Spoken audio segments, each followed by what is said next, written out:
What kind of alternative forms of energy are out there? Well, there's a lot of them. I mean, there's renewable and non-renewable. Non-renewable include solar and wind and hydroelectric, and then there's actually those are renewable. Non-renewable would include nuclear and fission and fusion, and also the fossil fuels we're using right now, which I think we need to stop eventually. And which of these do you think has the most promise? Well, I think of the non-renewable, I think fusion. I think fusion will eventually solve all of our energy needs.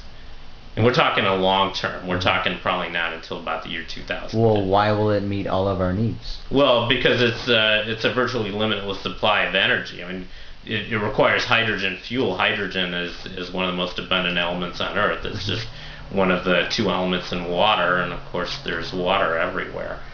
Well, doesn't that sound too good to be true? Well, it does today, yeah, but I mean, we just need to iron out some technical details. I mean, we have hydrogen bombs. We just need to figure out how to use fusion energy peacefully. Interesting. But how long do you think it will take? Well, like I said, they're estimating by the year 2050. I think we could do it a lot faster if we put our minds to it. The problem I see is I don't really see anybody working on it.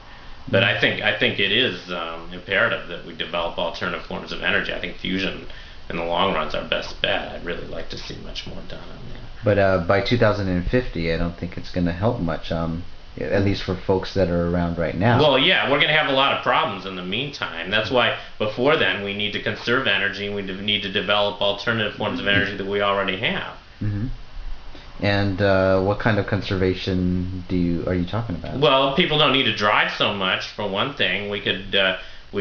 People can use public transportation. We should develop more public transportation. We should develop better trains, more buses maybe. Not everybody has to drive their own cars.